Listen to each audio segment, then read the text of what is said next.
kung ano pa yung mga susunod na magiging action from the police naman, from the government. Yan. Ano yung nararamdaman mo ngayon na you're just literally steps away from where the Pope is now resting? I'm excited, super. Siguro, ito na yung isa sa mga most exciting phases of my life. One of the most exciting phases of my life. How are you feeling right now na literally you're steps away from where the Pope is resting right now? Yeah, we're so happy nga kasi dumaan siya ng harap namin talaga. We stayed there 4:30 p.m. hanggang hinintay namin siyang makalagpas. So how many, ilang tao kayo away from? Hindi, ano lang, semento lang. Yung harang, oo, sobrang swerte. Front seat? Oo. Okay, so ngayon nakapasok na si Pope, everyone settling down, pero nandito pa rin kayo. What are you expecting? Ano pa ba yun? Gusto namin, gusto namin magharana. Kasi may grupo doon na maghaharana. So kasama kayo dun sa group ng mga harana? Makikisama. Makikisama. Okay, thank you.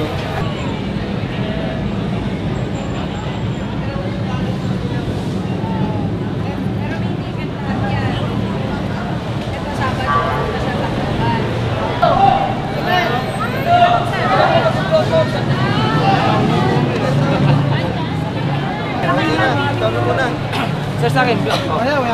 Sa akin, vlog rin. Nagtituting ka? Sa akin, ito muna. Nagtituting ka. Corrupted.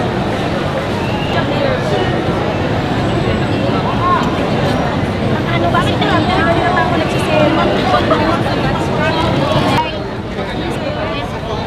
Yan, try.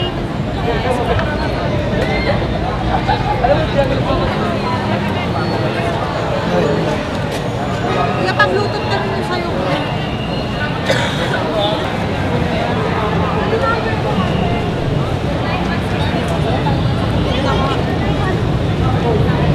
Ito ba? Ito, thank you sir. Patingin mga kawain.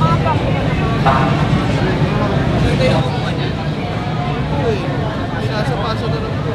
Matapata lang. Malinaw yung dito, iPad kasi sa amin.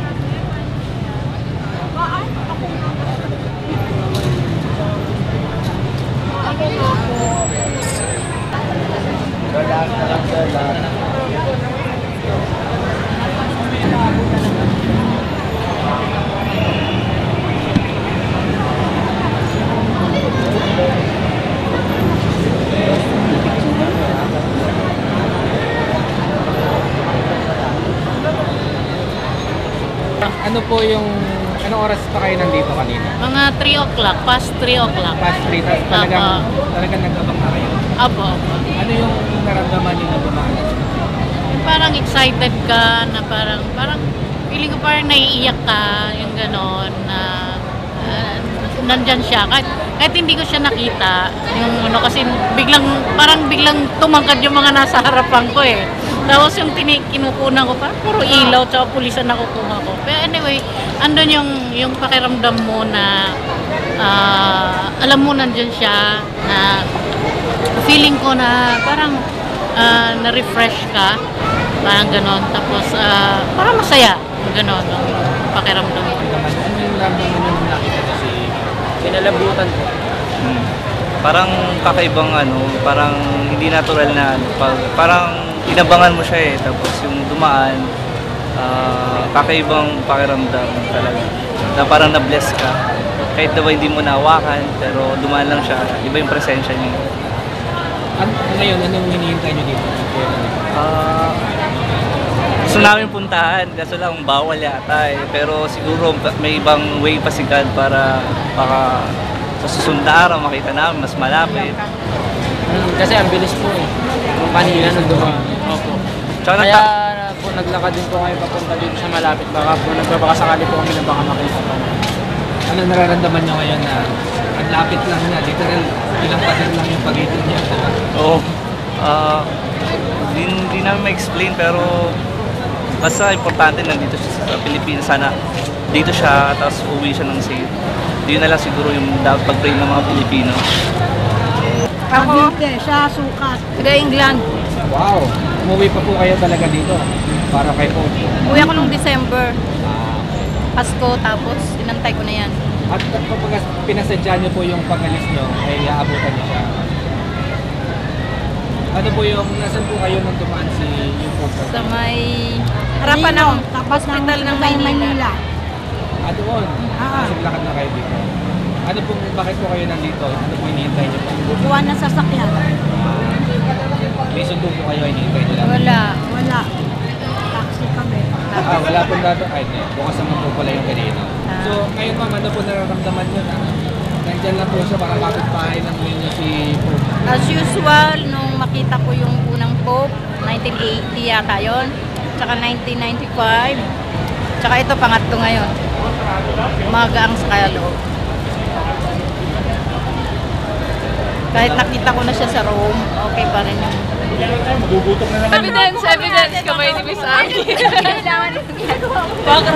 So, yun nasa puno kanina. Bakit ka umakyat ng puno? Kasi maliit ako. I really wanted to see the Pope. So I thought it would be possible to see him if I go somewhere higher.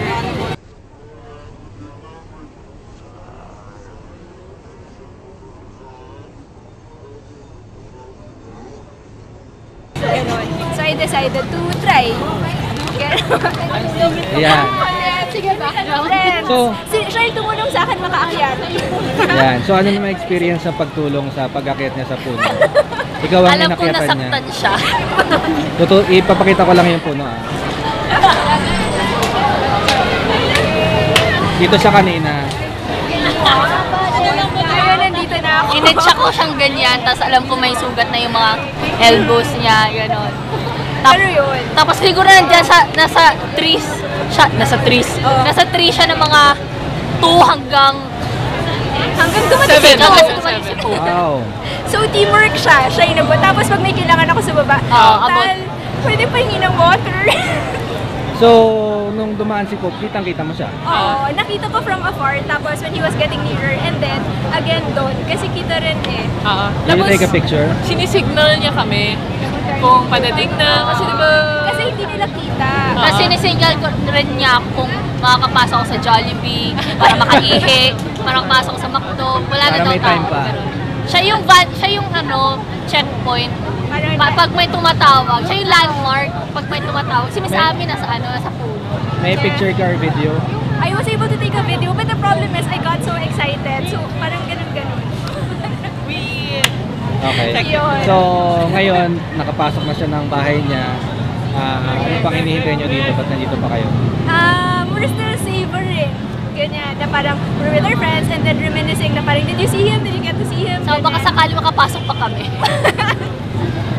Ayun ako. From where are you pala? I'm from Pasig. Pasig. Yes. Malapit So we came here with other friends with the boss. So, anong nararamdaman niyo ngayon na literally you're just walls lang ang pagitan ninyo at di po actually houses? Privileged. Yes, and blessed of course. Kasi syempre we've been reading about him, we've been parang seeing things about him, and then it's different.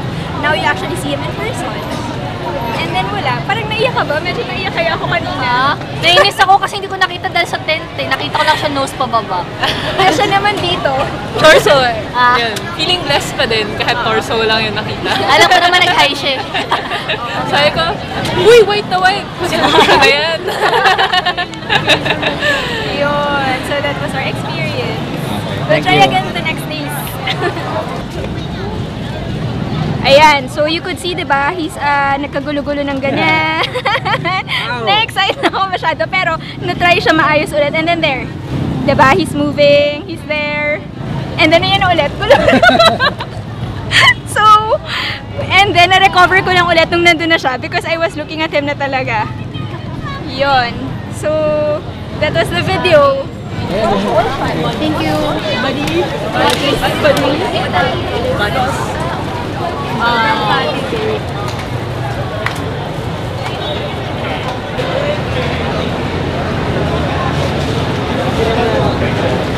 Ano yung naramdaman niyo nung dumaan na si Pope? Actually, parang very overwhelmed lang and very happy. And first time din namin to meet a Pope. Ngayon, tapos na yung nandiyan na siya sa loob ng bahay niya. Ano yung nararamdaman niyo na you're literally steps away from the Pope now rescued them? Actually, ito yung sinabi ko rin sa kanila na it's a very once in a lifetime chance na the Pope is here just few meters away from us. And, hopefully mag-gain ng more spiritual. So mostly sa mga youths